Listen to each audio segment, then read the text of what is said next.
Anyway.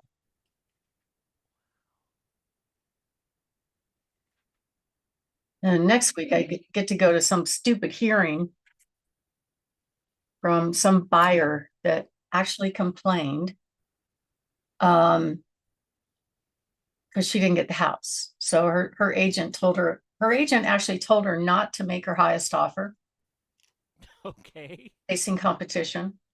And she's suing you, not her Yeah, agent. she filed an ethics complaint because she posted a 1-star review about me on Google. I'd never talked to her before.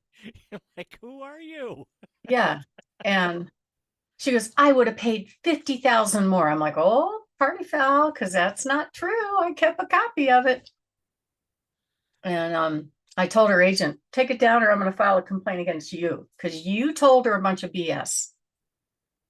So she did. And then she talked her into filing an ethics complaint that I threatened to file an ethics complaint. I'm like, that wasn't a threat. It was a promise.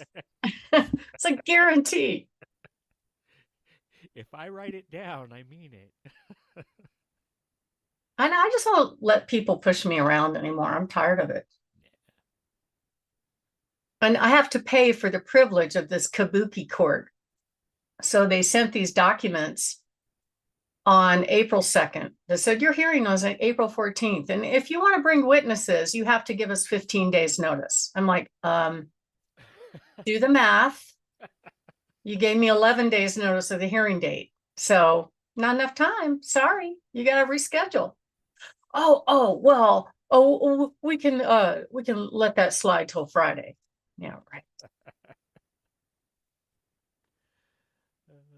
So it's what I call 30 and 30 agents that decide your fate as to whether or not they're going to fine you, meaning 30 sales in 30 years. That's who makes the decision. That is scary. Do you need Richard Randall to speak on your behalf? Yeah, that'd be That's great. scary. I Can you mean, prepare a statement, sir? well, the statement would be everybody talks about a jury of your peers or peer reviewed or all this kind of stuff. And seldom does that ever happen. And that, if somebody who sells one home every year for 30 years is not your peer. No, not my peer. And I don't really care. I mean, it's just like I asked her, how much does it cost to go? How much does it cost to blow it off? Because now it's going to be a math equation. I don't care if they fine me for it. I could care less. You know, I've paid due. I'm 30 years in the business now. That's how long I've been paying dues.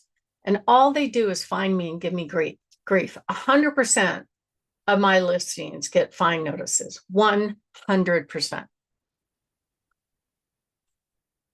So Well, and I'm sorry. Do they do this to other people or is it just you? I think they probably in the last couple of years, they hired some kind of AI thing that said, does it match? Does it match with the assessor records? Does it match what I think it should say? I got one today. You forgot to check a box, $100. And we gave you 2 warnings. I'm like, oh my God, really? I only get 500 emails a day, and it's not my highest priority. But it's just that's how they make their money. And I pray for the day that all of the local yippee clubs, go out of business because Zillow is going to rule the world. I'm sorry. It's just happening. So, but I'm forced. They fine me if I don't put my listings in their MLS because I work in the market. And I'm like, okay, I'll put it in there. I mean, that is one thing that I've learned from people is when you've got somebody who drills down that much on one thing, it's usually that's the only thing they have because no busy person who's got, an active practice or whatever is going to go ahead and, take that much time out for something. Well, I just think that's how they make their money. They're waiting for a little typographical mistake. I thought all these associations are supposed to be helping, whatever the members of the association are. They should serve me. Right? Exactly. Exactly. And yet it doesn't feel like they are. No, it never has. I've seen them like one time. They told me to put in the MLS that it had an HOA. And it was a volunteer in that neighborhood. It's a voluntary HOA. You could pay $50 a year and be a part of the social club. I'm like, that is not the same thing as an HOA. That's the social club. Yes. And they made me put it in the MLS. I said, wait. I actually went down in person and recorded the conversation. I said, okay, so here are 5 other listings in the neighborhood that are in the same subdivision, but they don't have in there that there's an HOA. So why am I being treated differently than them? Well, that's just the rule, and we react to complaints. So that's what it is. Somebody, every time I put something on the market, somebody's just watching, and go, oh, she didn't do that right. She didn't do that right. She didn't dot that I. That's right. I had for a while there, I was getting really weird purple fizzy drinks delivered to my vacant listings via DoorDash. So imagine the drink might be $2, right? Or $3. Yeah. And they had it delivered via DoorDash, which would cost $15. I don't know why people do that. Why would anybody do that? And it's purportedly because it's going there, you're on the hook for it? No, Okay. it was just left on the front step. Oh my God. Weird. Yeah. Actually, David and I were talking about culturally how things are just so weird these days. Yeah. So I'm like, okay, somebody thinks enough of me to deliver me a drink. That's nice. It's so sweet. I am good to go. David, how about you? I'm ready. Ready? All right, let's count it down in 3, 2, 1. Hi, I'm Richard Randall, and welcome to Your Real Estate Voice with Barb Schlinker, the owner of Your Home Sold Guaranteed Realty. This is the weekly radio show that informs and educates you on how to buy or sell real estate with Colorado's real estate authority, Barb Schlinker. Barb Schlinker is a retired Navy veteran. Barb is an author. Barb's also a pilot.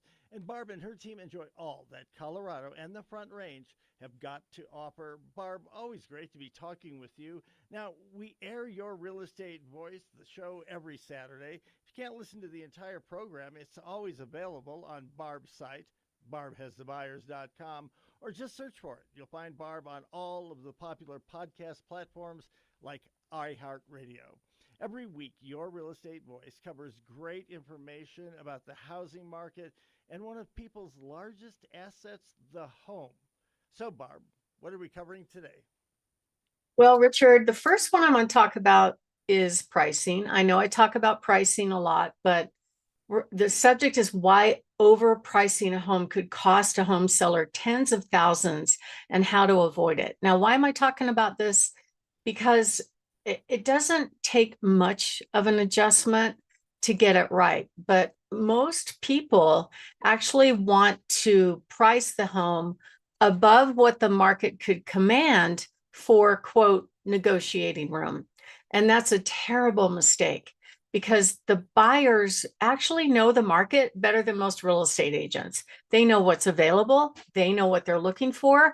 And if they think it's overpriced, they won't show up. They just won't even come look at it. That's how much it demand destruction it creates when you do that. So this topic is really going to be about pricing and how overpricing helps you and how pricing it right overpricing hurts you and pricing it right actually helps you an awful lot. The second topic kind of fits in. It's about what's considered a lowball offer in real estate and what can you do about it when you get it. Some home sellers get very indignant when they get a low offer, but if that's their only choice, treat them well. You never know what they're actually really willing to pay. And sometimes it's their agents telling them, oh, go ahead and make that lowball offer. Don't worry. It's a buyer's market. I know, they'll do stuff like that. And it could mean that that buyer doesn't get the house. And that's unfortunate. So, but if you're the only offer on the table, yeah, of course, if you're a buyer, you want to see what kind of price you can get for the home. But some sellers get so indignant, they just literally reject and don't even respond at all, which I think is a mistake. I just sold a home where the buyer's offer was initially low, but that's what they wanted to do. Very experienced real estate investor. And we got rejected. We got insulted. We got outbid on the same property. I think we wrote 5 different offers on the same property, but ultimately the buyer got the house, and ultimately the buyer paid a reasonable price for the home. So that's the way he viewed negotiating, and his persistence actually paid off. And then the third topic is really going to be about positioning the home to attract buyers. Now, what attracts buyers? Number one is pricing. I can tell you that I've had hundreds of what I call distressed properties, not necessarily the seller, but the property may not be fixed up. The property may need some work, but there is a price for everything. I remember one, this was right when COVID broke out, that it needed a lot of work. The former owners were heavy smokers. There was an awful lot of smoke smell within the house, even though the family really went to a lot of trouble to try to minimize that. They brought in a hazmat team to wipe the walls, but you could still smell it. You could still see it. You could see the outline of the pictures on the walls and the tar around it. Besides that, it needed a lot of other work, like it had the single pane aluminum windows.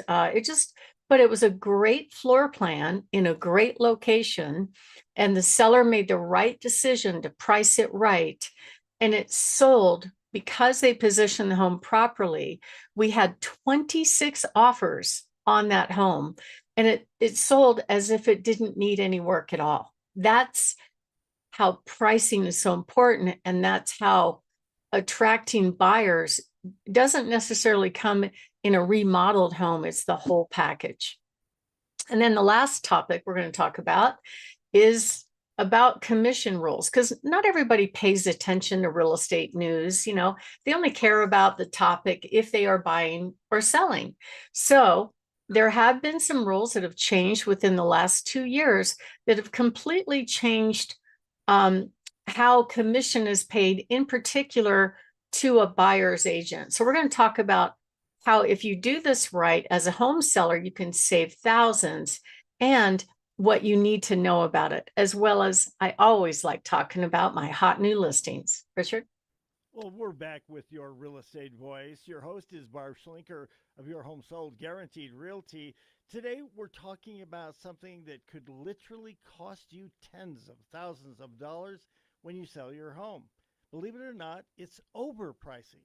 Now, Barb, the real estate boom seems to be behind us. Interest rates are higher. There are more homes on the market, and buyer demand has softened a bit. So the question is, how does a home seller know if their home is actually overpriced? Well, Richard, it's a great question. And really, the market is going to give you instant feedback the moment you put your house on the market.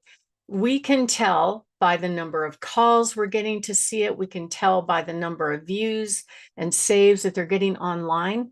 But it's kind of a double-edged sword for home sellers, because they want the highest price and they want the best terms, and they want generally a fast or a closing date that works for them. And they think that if they price in some negotiating room, that will help them, but it actually hurts them. It's very expensive to overprice a home. There was a recent article published by the Wall Street Journal, and it talked about when home sellers set prices too high, they are paying for it. And this is absolutely true, because overpricing, what home sellers are thinking is, hey, let's just test the market. Let's try this number. Okay. But if they try that number too long and they get the feedback from the market that indicates that the buyer population doesn't want it, guess what? At the end of the day, and this study is according to the National Association of Realtors, the seller will actually net less money. The way home sellers get the most money is actually pricing it what I call very realistically versus optimistically. And so what happens when you overprice is when your home first hits the market, that is sort of when it's fresh on the market, buyers haven't seen it before, and they're very interested. You've got their attention because it's a new listing. However, if you overprice it, they're going to look at it. They're going to look at the homes around it. They're going to be able to tell immediately if it's a good buy or not. And they make a decision online as to whether or not they're even going to come by and see the home. So buyers actually vote with their feet. Zillow has this new saying. It says, curb appeal. It says screen appeal is the new curb appeal. So when a new listing hits the market, a lot of buyers have set up to get automated online alerts. So immediately they're checking it out. And in seconds, they are going to accept or reject that home and decide to put it on their must-see list. But if it's overpriced, guess what? They're skipping it, and they may or may not go back to it unless it was reduced down into a price range that draws their interest again. And here's the dangerous part of doing that. The listing basically becomes stale. And then the longer it sits on the market, the buyers start thinking, oh, well, what's wrong with the home? How come it hasn't sold? Maybe now, because it's been on the market so long, we can make a lowball offer and they'll accept it. Sometimes that happens too. So it is a problem when you go on high and then slowly walk the price down.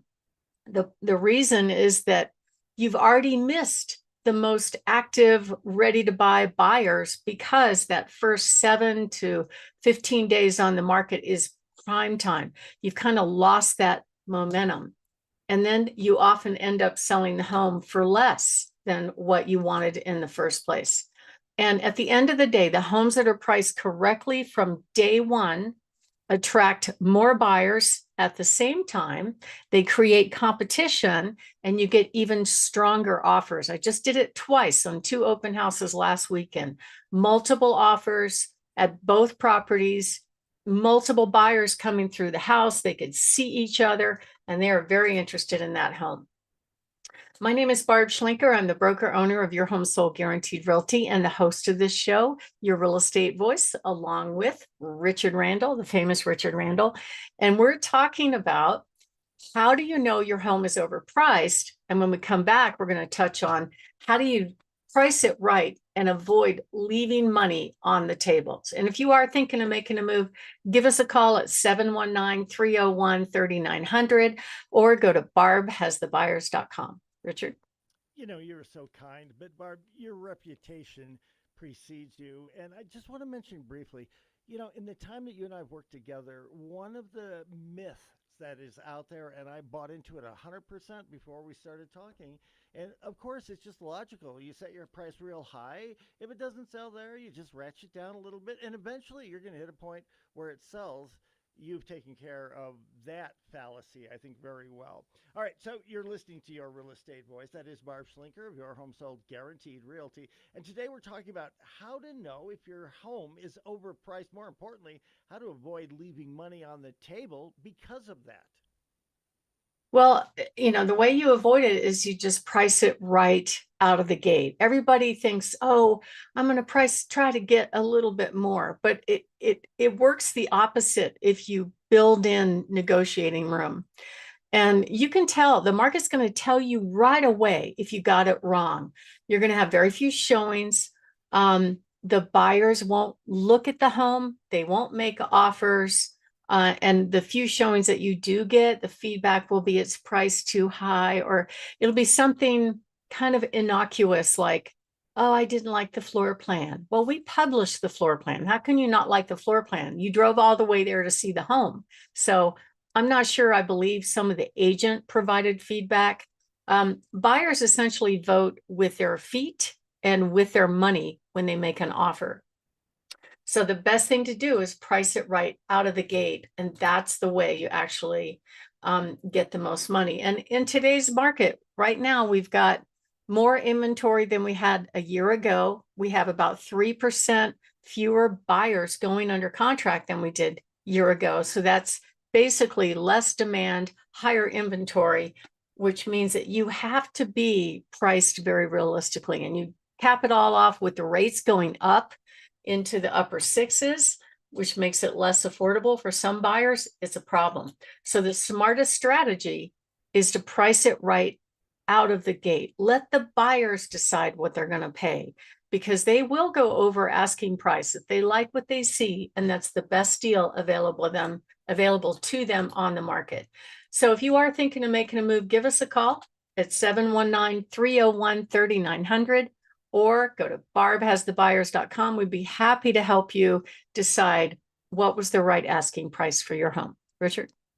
You know, Barb may already have a buyer for your home. And if you're thinking about making that move in the next 2 to 6 months, give her a call, 719-301-3900. We're going to take a break. When we come back, we're going to be talking about what is considered a low ball offer right here in Colorado. Stay tuned for that.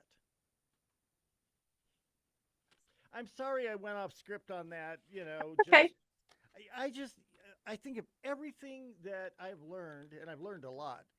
In fact, I'm kind of thinking about, putting my own shingle out there, getting some business cards, and taking my son's old high school bedroom and selling one home per year. You could do that. Jeez. But the thing is, everything I've learned from you, I think that is the one thing that surprised me. And I also think it's the one thing that, unless people have been listening to you, they don't understand it, because it just seems like it makes sense. In fact, that is how, as an attorney, I always talked about, they don't teach you how to negotiate or whatever, but you learn how to do it. And you learn how to negotiate by putting it here and coming down. They come here and go up, and then you meet an equilibrium. You would think that worked for real estate, but I talked to a woman who sells a lot of homes. She says that's not how it works. Well, actually, it's kind of funny because, I mean, it will eventually work, but like I had one recently that where we started higher. We started at 6, and that seller systematically lowered the price until we got multiple offers at 520. Had that home gone out on the market at 520, it would have sold for more. Isn't that amazing? Yeah, it's just that time on market. I think, with attorney negotiations, they don't get to see the negotiations, right? They don't get to see what the initial offer is, but everything's out there on the internet with real estate now. Oh, you're talking about, the clients? Nope, they do Yeah. not. I mean, I represented a lot of insurance companies. The insurance company was always in close contact with me about what we were offering. The plaintiff's attorney and the plaintiff always talking about it, but nope, nobody else knows what the heck's going on. And I sure as heck am not going to tell. It is funny because they're like, well, you surely have to have more money than that. We can't settle for this. And, Right. so where's the insurance company valuing this? Oh, I'm going to tell you what my client is valuing this for, right? Well, what's the most that you can give us? Oh, I'm going to tell you the most that we can give you to settle this case. Hey, why don't I just hand my file to you? And you can just, it's not just counterintuitive. It's just stupid that people believe that kind of thing. Have you ever played poker before? I know, right? And I will tell I you, don't have a good poker face. But I'll tell I'm you glad what- I'm behind a phone or something. Me too. And I will tell you, and I don't want to hold, I got to be up in Denver for an appointment too, so I don't want to hold things up too much. But I will tell you this. Yep. After I quit practicing law and I went into television, I thought back on it.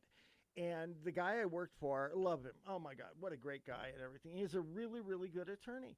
But he loved playing poker.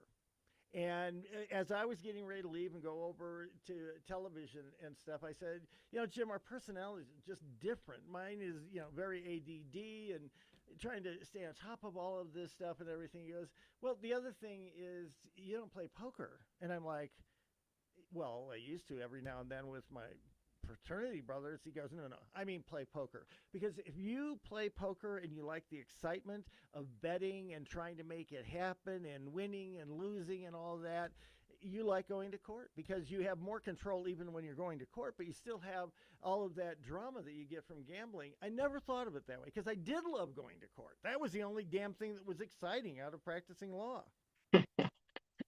All right. But most of them don't wind up in court, right? No, and I don't know what it is now, but then, so I would handle about 150 cases. Would be my caseload, month after month after month. Out of those cases, you'd try to earmark the ones that you were pretty sure were not going to settle and that you were going to have to take to trial, because that way you could start spending more time on them as you went through.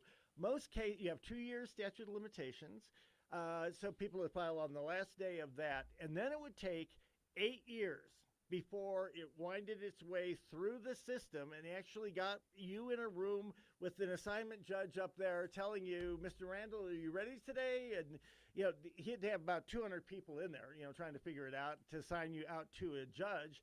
But out of all of those cases, probably about 92%, 84 to 92, 88 to 92% of the cases settled. And a lot A of lifetime, 8 years. Well, and that's the problem. And I used to tell these people, I'm like, you know what? We're not going to have more money down the road. If you want to do right by your client, you ought to take it now instead of waiting 4 years when we're on the verge of trial. And now you decide, well, Richard's right. He told me he wasn't going to offer anything else, and he hasn't offered anything else. But they never believe it. But I will say the other thing that is good that I learned, and that is do not ever let them make you bid against yourself. And they will always try to do that. Well, I've got $15,000. That's not going to work. Can you give me a number that would work?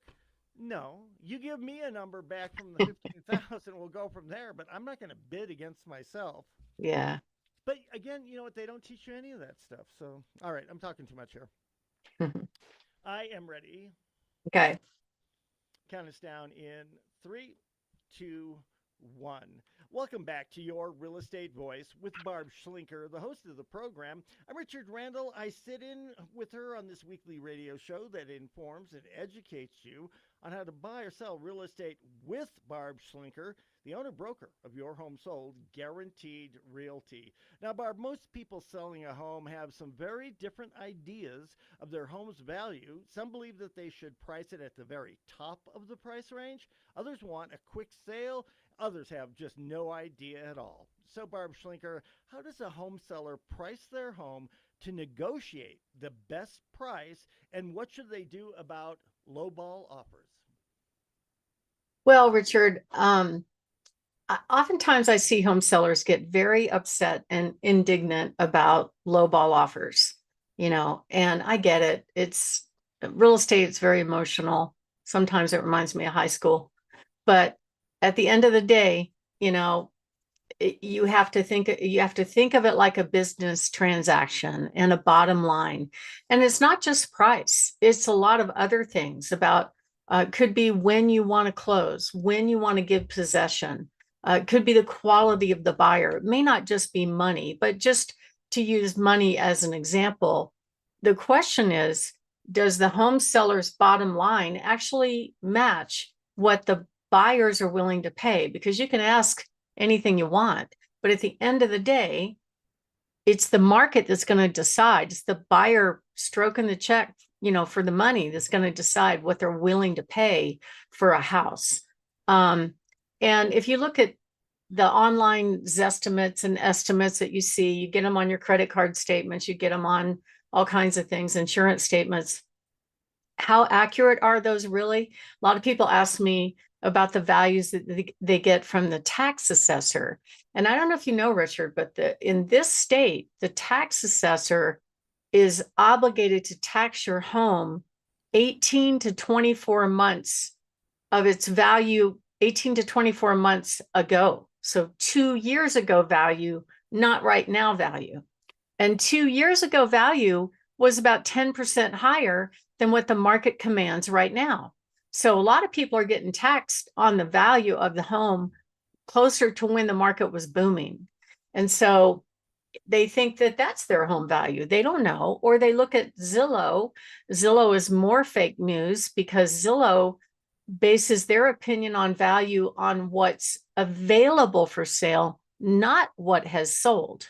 So what has sold is the actual value. That's what the value that an appraiser would use to give an opinion of value on a home, not what other people are asking. Asking is just like, hey, we want this much for it.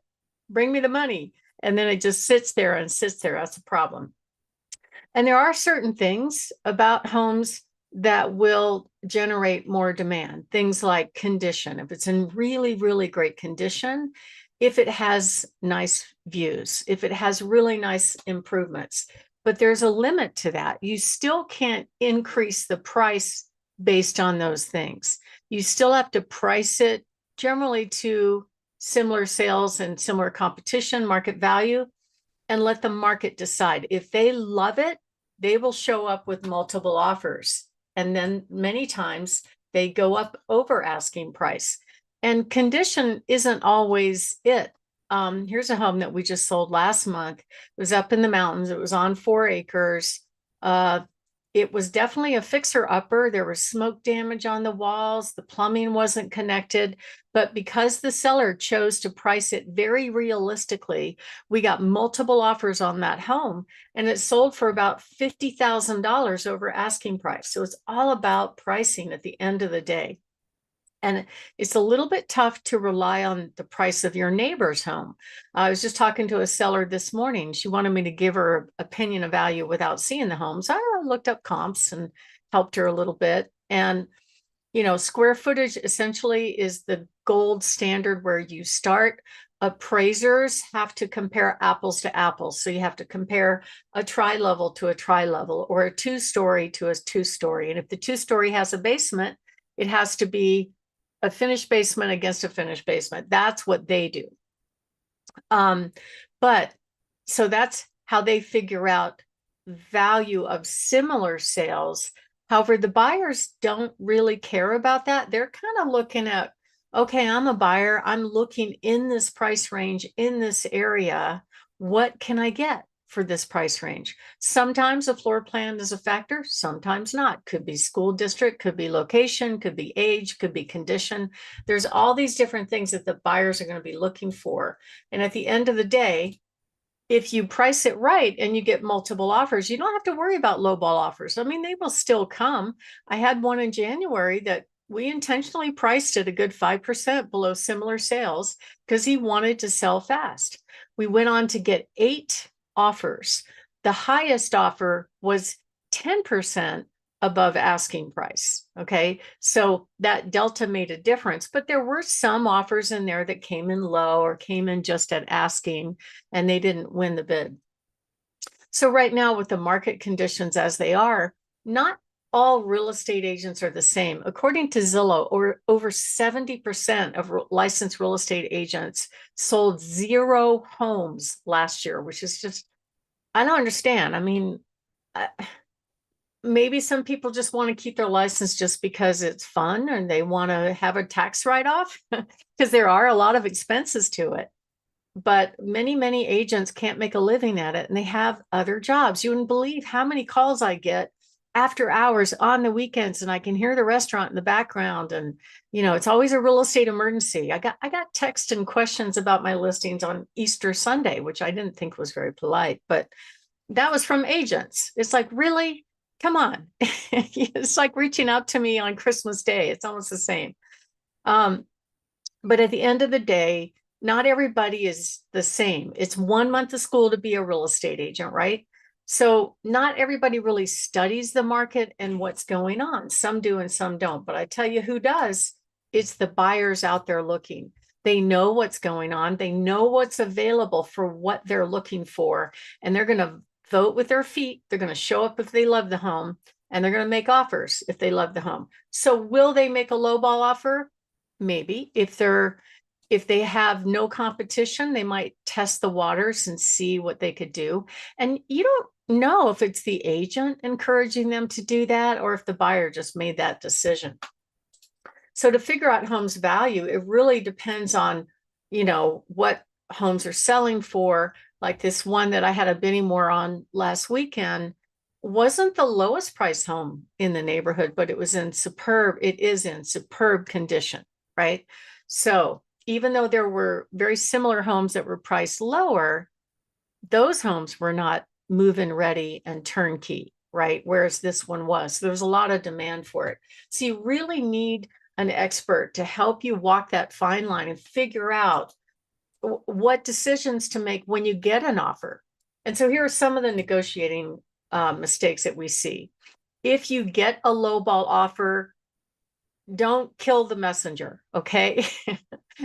Be polite. If you're willing to maybe counter with them, that's fine. You don't have to answer all offers. You don't have to accept any offer at all, even if it's full asking price. But if you get a low offer and you don't have any other choices, work with them. You don't know what they're willing to pay, but I would say at least, counter what you are willing to accept and see where it takes you. It's just online paperwork. It's not hard to do it. The other strategy I would take a look at is when you're putting the house on the market, you want to think about where you're positioning the home. I always encourage clients to try to price it just below kind of either a 25,000 or a 50,000 benchmark if it works, simply because a lot of buyers search online within those benchmarks. Like if it's a 710 house and you price it at 699, you may catch the buyer searching from 650 to 699 that may stretch their budget a little bit, but you want to have it found in their search. It's always better to price what I call realistically versus optimistically. Another strategy when you're dealing with lowball offers is basically you want to make people feel as though they've won. So give them something. It may not be price. It might be terms. It might be closing date. It could be anything like that, right? But don't get too angry about getting a low offer. If you think about it, they love your home enough to make an offer, right? It just may not be the right price. So it's okay to counter. I've seen buyers come back again and again and again because they really did want the house, but they just wanted to try to negotiate a little bit. The other thing I don't be surprised about the fact that sometimes agents are encouraging their clients not to make their best offer. I've had agents actually say those words to me. Don't worry, the seller's definitely going to counter your offer against competing offers. Now, how does she know that? Could you imagine that, Richard? If you really wanted the house and your agent's telling you not to make your best offer, it just doesn't make sense to me. That would not be my agent for very long, and I'm dead serious about that. Yeah. That's pretty simple, and the remedy, and that's why we talk about it here on Your Real Estate Voice, the remedy is to have someone like you who's been doing it for more than 25 years, sells a home every 3 or 4 days, and knows how to market and negotiate. Yeah, I mean, I don't know why that happens. I think the agents are trying to save their clients money and trying to be the hero. But if it means their client doesn't get the house, it's a big mistake. So my name is Barb Schlinker. I'm the broker owner of Your Home Sold Guaranteed Realty and the host of this show. And we're talking about how do you respond to offers that look low to you? And next up, we're going to talk about a couple of mistakes about negotiating. Richard? You're listening to Your Real Estate Voice with Barb Schlinker of Your Home Sold Guaranteed Realty. You can reach her at 719-301-3900. And Barb, what are some other things that a home seller can do to properly negotiate their home sale and, of course, get the most money? Well, I would say number one, don't ignore them, respond somehow. Okay, that's just polite. Number two, if you're up against multiple offers as a buyer, your agent should be asking that question. Do you have any other offers? Most of them will ask, but a lot of them don't. So you wouldn't believe how many times, Richard, I'll just get a random email that I didn't even know it was coming with an offer attached. And I'm like, oh, okay, well, that's nice. All right, I have to present that. But there was no conversation. There was no request from the agent. There was not even a phone call or a text or an email to go, hey, my buyer's interested. They're going to make an offer. Do you have any other offers? You know, that would be a good question. Because if you're a buyer making an offer on a house and you have competition, you need to make your best offer. If you really want the house. If you don't, some people don't want to compete. That's okay too. But at the end of the day, you actually need to have that knowledge to put you in a better position, both as a buyer and as a seller. If you're getting another offer coming in as a seller, maybe you won't be too quick to respond to that offer. You know, you might want to take some time and try not to get emotional about it. It is business. But sometimes if you can give the buyer's agent some data that will help them be successful. Like I have one right now that wants a couple of months before they actually move out of the house. That's good information for the buyer to have, because the buyer can say, well, I may not have the best offer, but I'm going to give you what you want in terms of possession date. It could put them over the edge. That's really important. And you'll be able to tell if you priced it wrong. And basically the way you tell is, the number of showings, the number of activity, people interested in seeing the home. If you're getting a good amount of showings, that's an indication that it's priced right. If you're not, it's overpriced or it's poorly marketed. It's one or the other.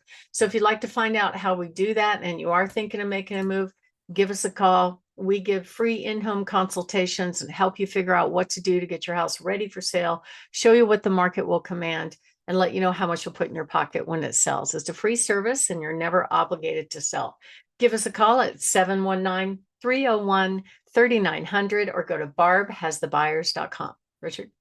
You're listening to Your Real Estate Voice. That is Barb Schlinker of Your Home Sold Guaranteed Realty. And if you're thinking of making a move and you want Barb to be your voice, call her 719-301-3900 or visit barbhasthebuyers.com.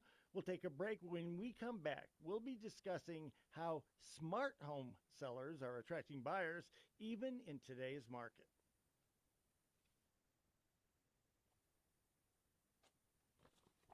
I like that.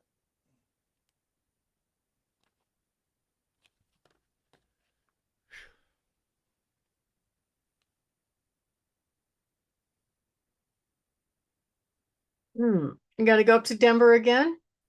Yeah, you know what? Between my wife and myself, and her mom for that matter too, we just run from one thing to another to another to another. And I think you said it earlier. I don't know whoever came up with the quote, but growing older is not, for sissies or something like that. But for me, nothing, life threatening. Her, I don't think so, but it has altered her life completely. Long story short is that she probably is only out of bed for about 4 hours per day. And she has oxygen on probably, I don't know, 2/3 of the day.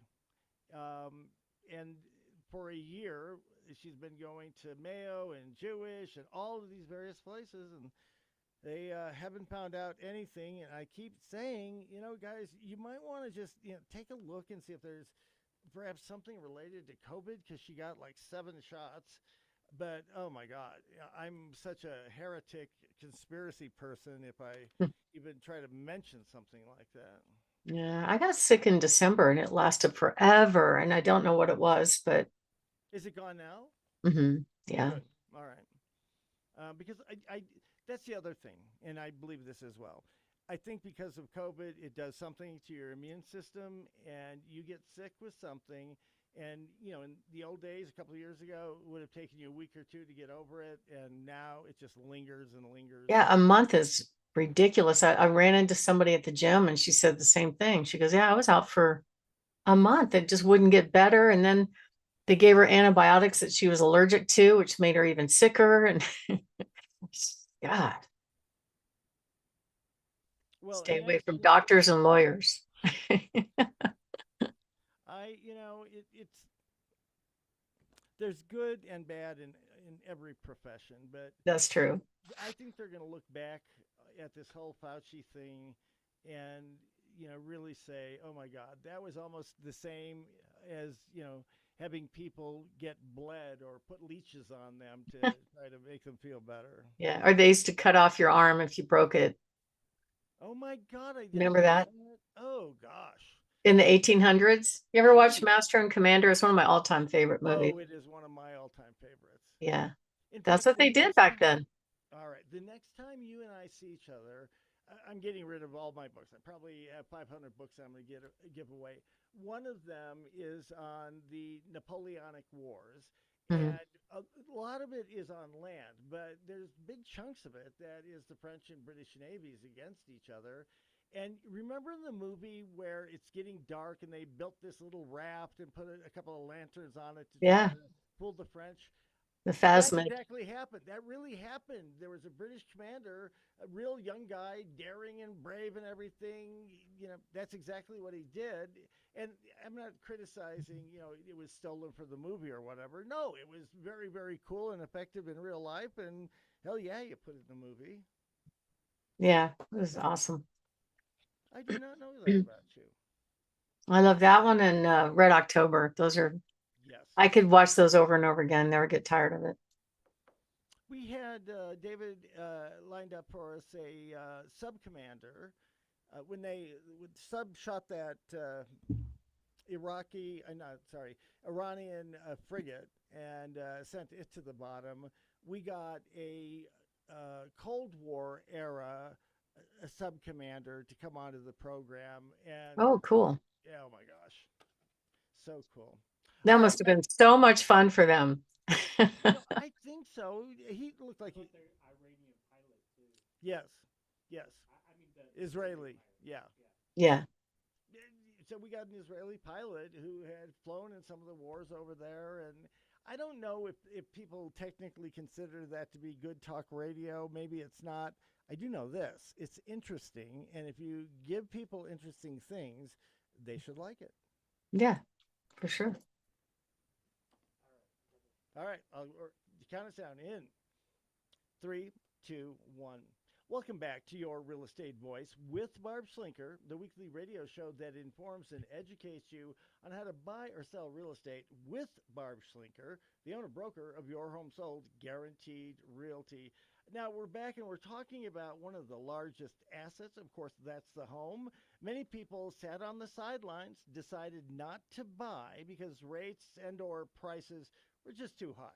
So, Barb, there are ways to make homes more attractive and affordable to buyers. Get them to buy. Tell us about them. Well, it's really interesting right now that a lot of people think that they have to have their house looking perfect in order to sell it. And what I'm finding is it's just not true. It's the number one factor. It's almost like a 70% factor is pricing. I've seen some homes that were just really a disaster. I mean, the plumbing was broken. There was pink latex paint splashed on the walls and the railings, holes in the drywall. But that one had multiple offers, because it was already priced in the work that needed to be done. And now what buyers are doing is they're like, you know what? I can get a rehab loan and fund up to 35,000 into my loan to make those repairs myself and get a really good deal on a house. So buyers are pretty smart right now, I think, and they can find a deal no matter what, because they're taking a look at everything that's available to them in their price range. Now, occasionally I'll have a few that don't pick up on the fact that a home might be priced very realistically. And that's okay. I understand that. But that has to do with how long they've been looking and whether or not they really are familiar with the market. So there are some homes that actually sell faster than others. I think the stats are so far year to date, on average in the Pikes Peak region, only about 700 homes a year sell. I'm sorry, 700 homes a month sell, right? Out of about 3,000. So what about the rest of them, right? Why are they not selling? It has to be price. And it could be marketing. There are times when I see really bad pictures of homes, and I have fun talking to home buyers about it, because when they shop online, that is their first showing, right? That is where they're making a decision as to whether or not they're going to spend their gas money to come see the home. So what we're seeing right now is that buyers know if they're good deals. And the way you attract them is with pricing it. Now, if they face a bidding war, they face a bidding war. I had one last weekend where the agent's offer indicated that they had a house to sell and they wanted a long time from contract to close. But she didn't tell me that the house to sell was already had a contract. That was a huge fact that she left out of her offer. And she knew she had competition with another buyer. So after she didn't get the house, oh, well, my buyer would have closed sooner. I'm like, why did you do that?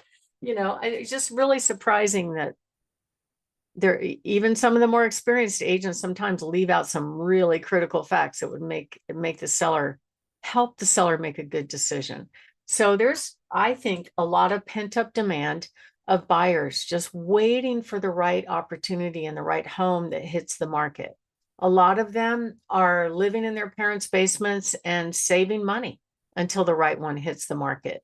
I'm seeing a lot of that because the interest rates haven't helped us over the past couple of years. We saw it go down to 6. Now it's up to 6.75. And so one of the ways that you can really attract a buyer, besides pricing right, is offer some kind of incentives, maybe closing costs. That's what the builders are doing. Now, many of the buyers' agents are assuming the seller will pay closing costs. They're assuming it's really a tough buyer's market, but I don't see that. I think it's still a pretty strong market and there's good demand for homes, but it's all about pricing it correctly.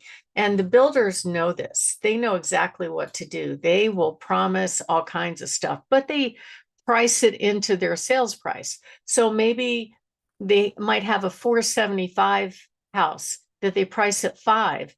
And then they offer the buyer, oh, look, I'll pay down your interest rate so you'll have lower payments. When you actually do the math on those things, it may not be the best deal, but a brand new home is almost irresistible for a lot of buyers. So some of the incentives that will work for a home seller would be to offer interest rate buy downs. And it might turn a maybe buyer into a serious buyer if you really need that. You may not need it if you price it right and you're looking at multiple offers. In that case, you're kind of in the best position. And here's the problem is right now, the way the market is, the rent is pretty high. And it's just in general, housing is very expensive. But buyers know that home ownership is a way to fix their payment and even have the option of lowering their payments if the rates come down and be able to build equity. So they know, I think the buyers are out there, but the challenge is making sure that you get them to make an offer based on attracting the buyer. So it starts with that online presentation first. On that online presentation, they will not show up if it isn't priced right. They may not show up if it needs work, but most of the time it's price number one. Another way that's a problem that creates a problem for home buyers, and home sellers often have to deal with these offers, is that the buyers will come and go, oh, I love your home, but I have a house to sell. Will you reserve the home for me and wait for me to sell my home? Right? Most home sellers are like, no, I'm not going to do that. So there is a solution for that. We have all kinds of solutions that we can help people through that transition in between houses. And just a lot of agents they don't take the time or the effort to get educated about it. But there is definitely a way to transition and get your equity out of your current home to buy your next home many times without getting stuck with 2 payments. But instead of turning buyers away, a strategy might be to really make that presentation to attract the buyer to make an offer. And at the end of the day, we're seeing about half the buyers come in and offer concessions, meaning they're saying, okay, we'll take the house, we'll pay you full price. But Mr. and Mrs. Seller, will you please pay $21,000 in my buyer's closing costs? I mean, if you have multiple offers, the seller's going to be like, reject, let's move on to this guy, right? Wouldn't you react that way, Richard? I would react exactly that way, Barb. Yeah. And you know, they had a chance to make their best offer. I published that we have more than one offer. It's right there on their phone. They just have to click and read it. And many times they don't, and then they're so surprised when they don't get the house. So it's really, really critical to communicate well when you have that situation. And if you can attract multiple buyers, then you're in the catbird seat and you can actually really get the best price for your home. My name is Barb Schlinker. I'm the broker owner of Your Home Sold Guaranteed Realty and the host of this show. And we're talking about how smart home sellers attract buyers.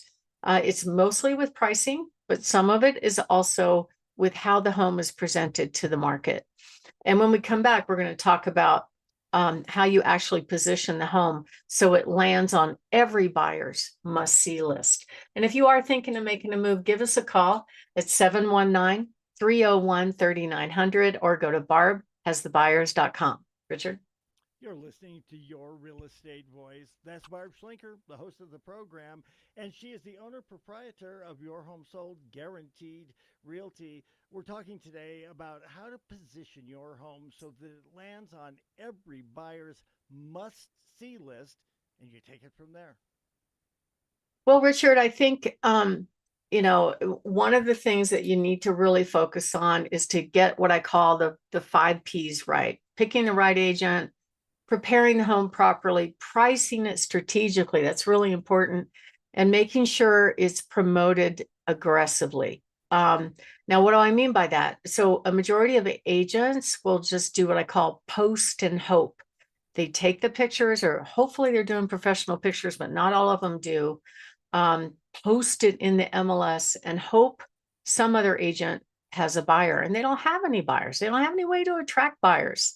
I actually had an open house last weekend, Richard. It had at least 80 people there.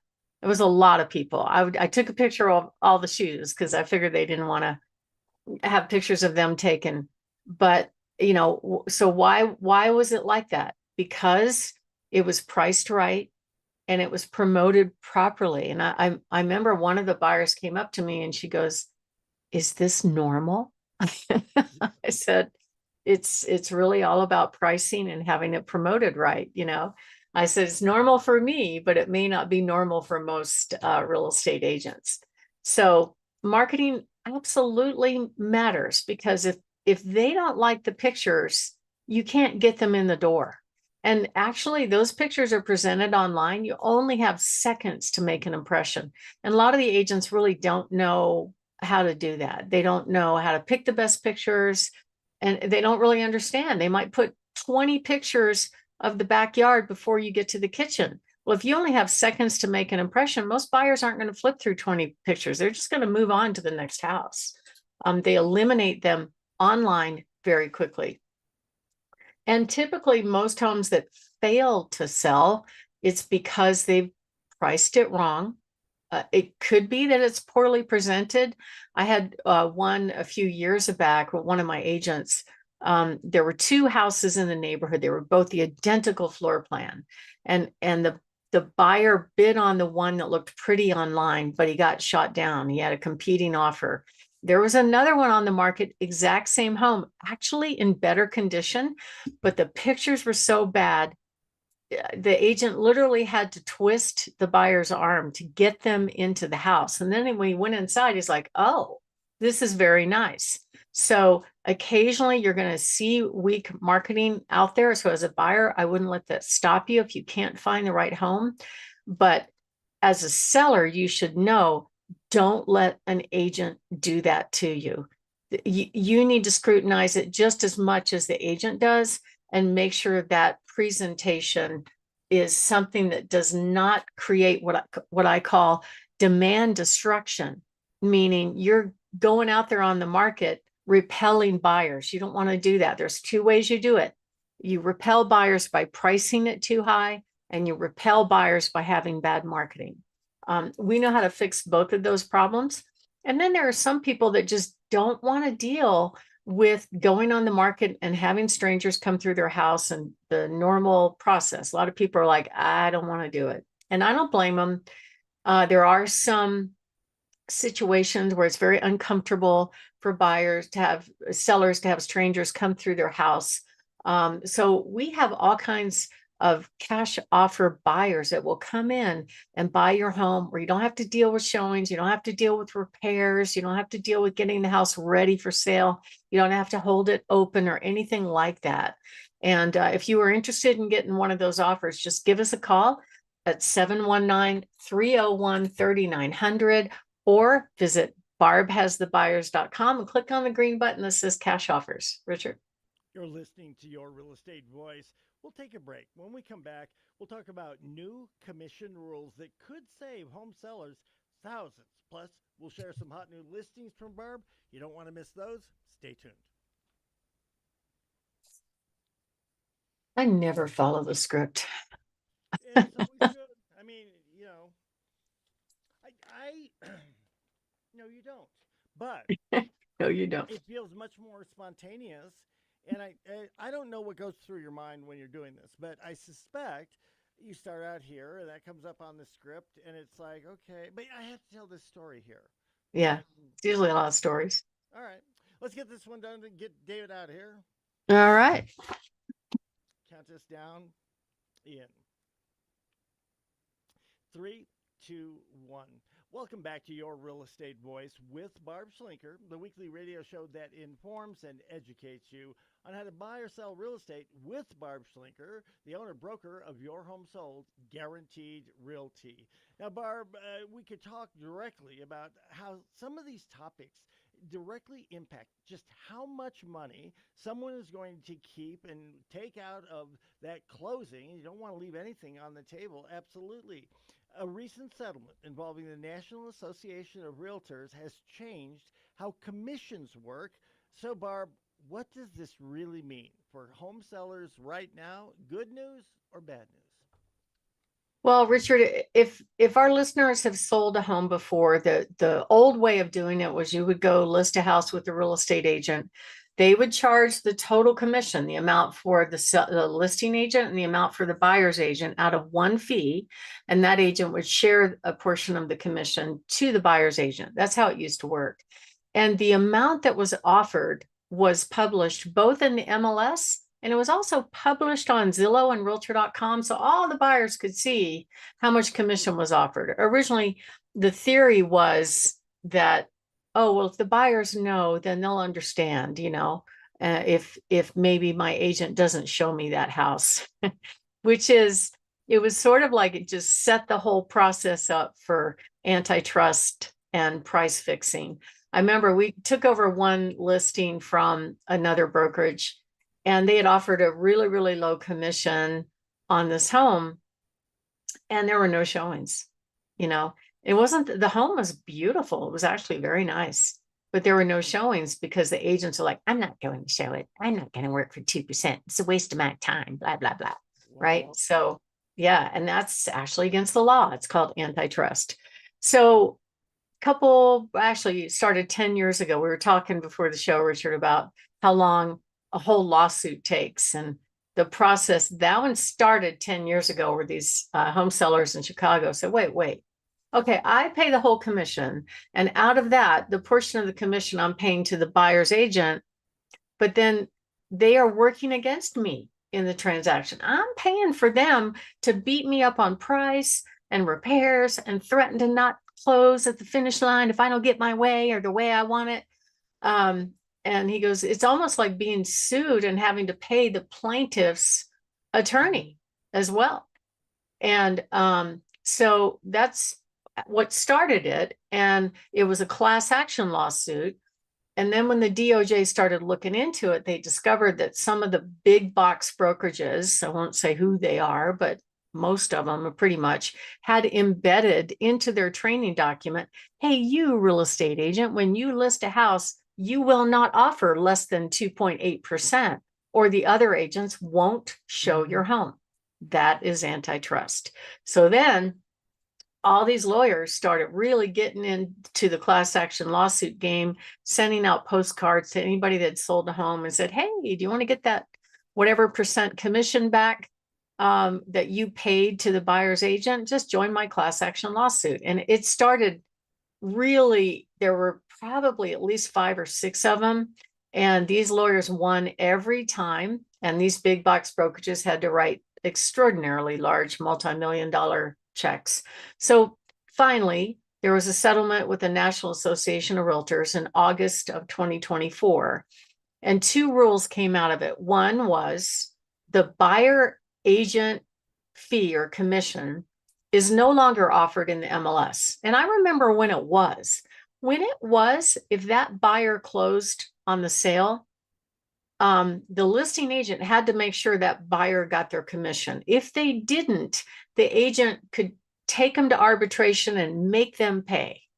And it was always going to be a losing scenario for the listing agent, no matter what happened. So when this all went away, and basically the new rule was, hey, guess what? Commission is no longer offered anywhere online, anywhere in the MLS. There was some interesting meme images that came out. One of them was a home seller. He was a real estate agent in somewhere in the Midwest that had a big green backyard, and he mowed in the grass 3% with his home for sale, which we're not allowed to do that. So what ended up happening was that in the state of Colorado added a paragraph to the contract to buy and sell, which is between the buyer and the seller. It's not anything about the agent or the listing agent. And that paragraph says it makes a request from the buyer, Mr. and Mrs. Seller, will you pay my agent X% for the privilege of having my buyer? And it's negotiable now, which is really fun. So a lot of agents ask for 3%. I've seen them ask for more. I've seen them ask for less. It just depends, right? And it's up to the seller as to whether or not they want to pay the buyer agent commission. I had one agent tell me, hey, I'm getting told up in Denver that sellers are not paying the buyer agent fee. That's on the buyer. They could price it into the deal, but that's on the buyer, so it's really interesting. And the thing that's interesting about it is before that, the agents really weren't trained on how to negotiate. It was almost like this entitlement. If my buyer buys the house, you got to pay me 3%. And I actually had, I had a transaction last year where the seller told me up front, and he goes, Barb, I'm not willing to pay any more than 2% to the buyer's agent. That's just how I feel about it. And that's what I'm willing to do. I said, that's fine. It's your choice. So we ended up getting 3 offers on that house. All 3 of them were basically the same. They were $50,000 over asking price. So the seller countered the first offer in which the agent asked for 3%.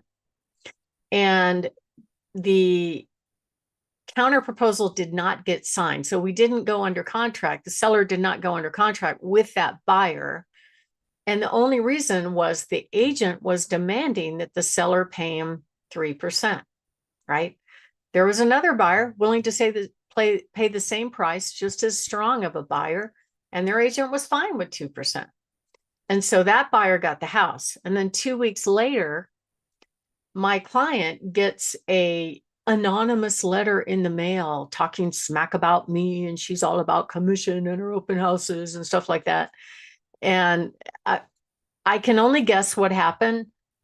I'm just guessing, but I think what happened is that agent's buyer did not get the house, and they weren't happy, and they fired him, right? So it's really short-sighted, because now the buyer wanted the house, right? And all of a sudden it was only the agent's fee that meant that the buyer wouldn't get the house in that case. And you can't think of it as a one-off transaction as a real estate agent. You got to think big picture. It's not about just that one transaction. If people are happy with you, they're going to tell their friends, and your business is going to grow because of it. Or they might do another. I have a lot of clients that come back to me again and again. So it's not about that one-off deal, and it is negotiable. And you can't be the sticking point between the buyer getting the house based on your commission. And so it's really interesting because it introduces a dynamic that was an entitlement before, and now it's just not. And it's a lot of fun. I had one guy call me the day that the rule changed. I'll never forget. We were actually going to start showing the next day with the open house, a beautiful remodeled home. And the day that it changed, the agent called me, and he was sitting in front of the house in two cars, right? He was in the front car, because I would have never said this in front of my buyer. And the buyer was in the car behind. The buyer's pointing at the house. That one, I want to see that one, agent, right? And he called me, he goes, is your seller going to pay 3% commission?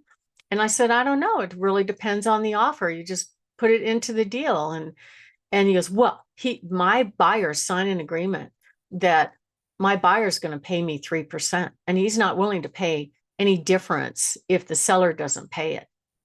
I said, okay.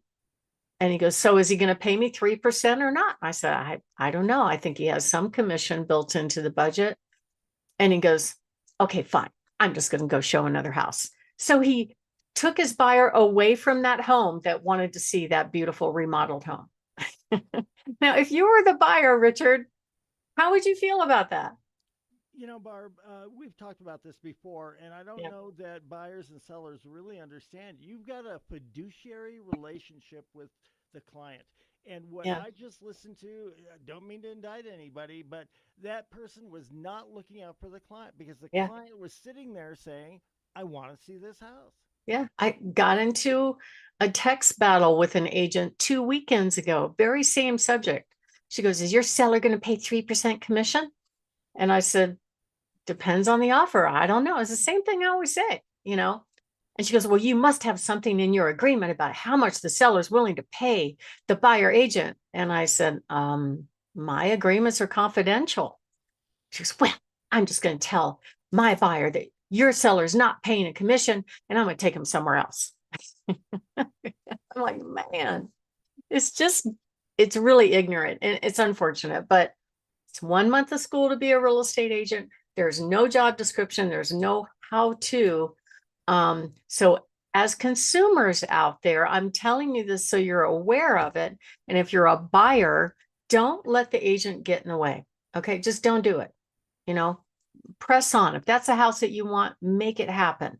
If you need to fire that agent, okay, that's fine. Move on. I said it. I'll probably get in trouble for it, but that's all right. So that's kind of how it works now. It's a lot of fun. And if you are thinking of making a move, give me a call. My name is Barb Schlinker. I'm the broker owner of Your Home Sold Guaranteed Realty and the host of this show. And we're talking about commission rules and how they've changed. And next up, we're going to talk about our hot new listings. Richard? Barb, when it comes to people wanting to make sure that they get the bit, I'm sorry, hold on, 3, 2, 1. Barb, when it comes to selling, people want to make sure that they get the very most out of that transaction. Don't leave any money on the table at the closing. You are the only person I recommend to do that. And that is because you do know how to market, and then you know how to negotiate. Let's talk about some homes that people may just have you doing exactly that for them, your hot new listings.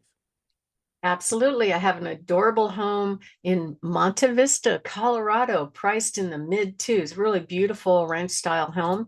Another beautiful townhome in the southwest part of town in School District 12 in Autumn Heights at 274,999. A beautiful patio home. This thing backs to open space with gorgeous views. Massive place, almost 2,800 square feet. In pristine condition at 474,999. An amazing ranch style home. That's the perfect downsize home in Peyton on Cascading Spring, priced at 519,999. This thing is in perfect condition. You don't have to fix anything. We have a beautiful 2-story that backs to open space on Mill Creek Drive in Creekside in the school district 20 at 724,999. A lovely home in Pueblo on Gold King Road, priced at 379,999, and many more. To find out about all of our homes, go to barbhasthebuyers.com and click on featured properties, and you'll be able to see all of our homes online, or give us a call at 719-301-3900. Thank you, Richard, and have a great day. Likewise to you. Folks, you've been listening to your real estate voice. That is Barb Schlinker, host of the program and owner proprietor of Your Home Sold Guaranteed Realty. Here's the program 11 o'clock on Saturdays, just after Codlow, and of course on the podcast as well.